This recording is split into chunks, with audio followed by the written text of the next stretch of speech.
ನೀವು ನೋಡ್ತಾ ಇದ್ದೀರಾ ಆರ್ ಮ್ಯಾಕ್ಸ್ ಕನ್ನಡ. ನನ್ನ ಸೀಮಾ ಬಂಗಾರಪ್ಪ. ಹಾವೇರಿ ಜಿಲ್ಲೆಯ ಶಿಗ್ಗಾವಿಯಲ್ಲಿ ಹನುಮಾನ್ ದೇವಸ್ಥಾನದಲ್ಲಿ ಮೂತ್ರ ವಿಸರ್ಜನೆ ಮಾಡಿದಂತಹ ಆರೋಪದ ಪ್ರಕರಣಕ್ಕೆ ರಾಜಕೀಯ ಚರ್ಚೆ ತೀವ್ರಗೊಂಡಿದೆ. ಈ ನಡುವೆ ಮಾಜಿ ಶಾಸಕ ಹಾಗೂ ಹೆಸ್ಕಾಂ ಅಧ್ಯಕ್ಷ ಸೈಯದ್ ಅಜಿಂ ಪಿರ್ ಖಾದ್ರಿ ಅವರು ದೇವಸ್ಥಾನಕ್ಕೆ ಭೇಟಿ ನೀಡಿ ಪರಿಶೀಲನೆಯನ್ನು ನಡೆಸಿದ್ದಾರೆ. ಈ ಒಂದು ಪುಣ್ಯ ನೆಲದಲ್ಲಿ ಬಹಳ ಅತ್ಯಂತ ಹೇಹ ಕೃತ್ಯ ನಡೆದಿದೆ. ನಮ್ಮೆಲ್ಲರಿಗೆ ಬಹಳ ನೋವು ತಂದಿದೆ. ಯಾರೊಬ್ಬ ಬೇರೆ ತಾಲೂಕಿನವರು ಬಂದು ಇಲ್ಲಿ ಅತ್ಯಂತ ಶ್ರೇಷ್ಠವಾದ ಈ ದೇವಸ್ಥಾನ ಪ್ರತಿ ವರ್ಷ ಅನ್ನ ಸಂತರ್ಪಣೆ, ಸಾವಿರಾರು ಭಕ್ತಾದಿಗಳು ನನಗೆ ಕೂಡ ಕರೆದು ಇಲ್ಲಿ ಆಶೀರ್ವಾದ ಪಡೆದುಕೊಳ್ಳಿಕ್ಕೆ ಕಮಿಟಿಯವರು ಮತ್ತು ನಮ್ಮ ಹಿಂದೂ ಬಾಂಧವರು ಪ್ರತಿ ವರ್ಷ ನನಗೆ ಕರೀತಾರೆ. ನಾನು ಕೂಡ ಅಲ್ಲಿ ಬಂದು ಇವತ್ತು ದೇವಸ್ಥಾನದಲ್ಲಿ ಆಶೀರ್ವಾದ ಪಡೆಯುವಂಥ ಕೆಲಸ ಮಾಡ್ತೀನಿ.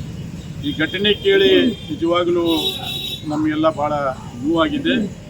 ಇಂಥ ಕೆಟ್ಟ ಕೆಲಸ ಮಾಡುವಂಥ ವ್ಯಕ್ತಿಗೆ ತಕ್ಕ ಶಿಕ್ಷೆ ಆಗಬೇಕನ್ನುವಂಥದ್ದು ಕೂಡ ಈಗಾಗಲೇ ನಾನು ಪೊಲೀಸ್ ಇಲಾಖೆಯವರ ಜೊತೆ ಮಾತನಾಡಿದ್ದೇನೆ ಮತ್ತು ಪೊಲೀಸ್ ವರಿಷ್ಠಾಧಿಕಾರಿಗಳಿಗೆ ಕೂಡ ಹೇಳಿದ್ದೇನೆ.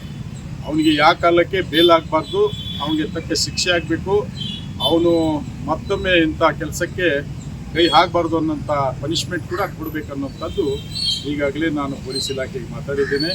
ಇಂಥ ಕೃತ್ಯ ಮಾಡಿದ್ದಾನೆ, ನಾವು ಅದಕ್ಕೆ ಖಂಡಿಸ್ತೀವಿ.